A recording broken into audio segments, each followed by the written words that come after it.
మొదటగా విక్రమ్ పుల గారి దగ్గరికి వెళ్తే, విక్రమ్ గారు మనం చూస్తాం చెప్పండి. యూజువల్లీ ఇంతకు ముందు అంటే ఎన్నికల ప్రకటన అంటే ప్రచారం స్టార్ట్ అయింది అనగానే వాళ్ళ పార్టీకి సంబంధించిన సిద్ధాంతాలు, మేనిఫెస్టో లేదా పార్టీ అధికారంలోకి వస్తే ఏం చేస్తాము అనే విషయాలపైన ఎక్కువ డిస్కషన్ జరిగేది. కానీ ఈ మధ్యకాలంలో దానికన్నా ఎక్కువ ఆరోపణలకు మీద కానివ్వండి, లేకపోతే ఈ అవినీతి ఆరోపణలు, వీటికి తోడు కొన్ని పర్సనల్ విషయాలను కూడా మెన్షన్ చేసే స్థాయికి ఈ ప్రచారాలు వెళ్ళిపోతున్న నేపథ్యంలో మీరు ఎలా చూస్తారు దీన్ని? దానివల్ల నిజంగానే రాజకీయ పార్టీలకు అడ్వాంటేజ్ ఉంటుందంటారా?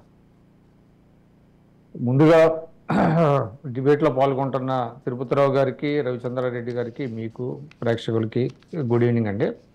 Yes sir. మీరు చెప్పినట్టుగా అంటే ఈరోజు కొత్తగా వచ్చింది ఏం కాదండి. ఇది చాలా దాదాపుగా ఒక దశాబ్దం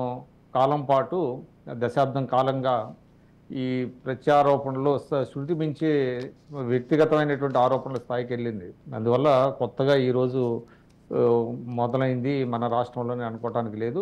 ఇటు తెలంగాణలో కావచ్చు, దేశవ్యాప్తంగా కూడా కావచ్చు, ఇటువంటి ఆరోపణలు ప్రత్యారోపణలు. అంటే గతంలో మీరు అన్నట్టుగా ఏంటంటే ప్రజల ముందుకు వెళ్ళినప్పుడు అధికారంలో ఏమో 5 ఏళ్లలో మేము ఏం చేశాము, తర్వాత ఇంకా ఏం చేస్తామని చెప్పుకునేవాళ్ళు.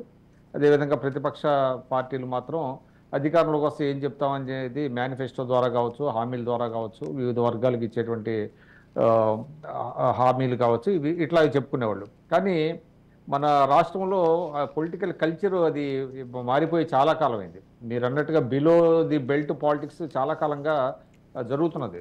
వ్యక్తిగతమైనటువంటి మాటలతో అటాక్ చేయడం ఇదంతా కూడా, ఆఖరికి తిట్టడం కూడా మనం చూస్తున్నాము. కొడాలి నాని గారు అయితే అసలు అందరికంటే కూడా ఆయన ముందు వరుసలో ఉంటాడు ఈ రకమైనటువంటి ఆ, దోషంలో. అదేవిధంగా తెలుగుదేశంలో కూడా ఉన్నారు.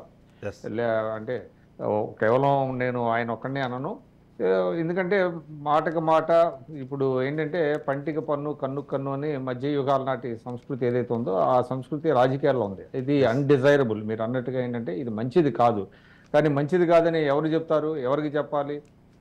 పార్టీలో గతంలో ఏంటంటే కొంతమంది మేధావులు ఉండేవాళ్ళు, థింక్ ట్యాంక్ ఉండేవాళ్ళు. వాళ్ళు ఏ విధంగా ఈ ప్రచార శైలిని తీసుకెళ్ళాలి, ప్రజలను ఏ విధంగా ఆకట్టుకోవాలి అని వాళ్ళు చెప్తా ఉండేవాళ్ళు. కొంత ఆ, ఇటువంటి ఎవరైనా కూడా గతంలో కూడా రాజీవ్ గాంధీ గారు ఉన్నప్పుడు కూడా రాజీవ్ బ్రిగేడ్ అని కొంతమంది ఉండేవాళ్ళు. Right. ఎందుకంటే నాయకుడిని మెప్పించడం కోసం కొంచెం వ్యక్తిగతమైనటువంటి దూషణలకు వెళ్తా ఉండేటువంటి వాళ్ళు ఉండేవాళ్ళు.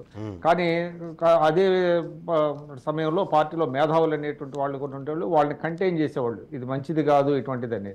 కానీ ఇప్పుడు పార్టీలో ప్రోత్సహిస్తున్నాయి, అటువంటి వాళ్ళకే పదవులు ఇస్తున్నాయి, అటువంటి వాళ్ళనే తీసుకొచ్చి డిబేట్స్కి పంపిస్తున్నారు.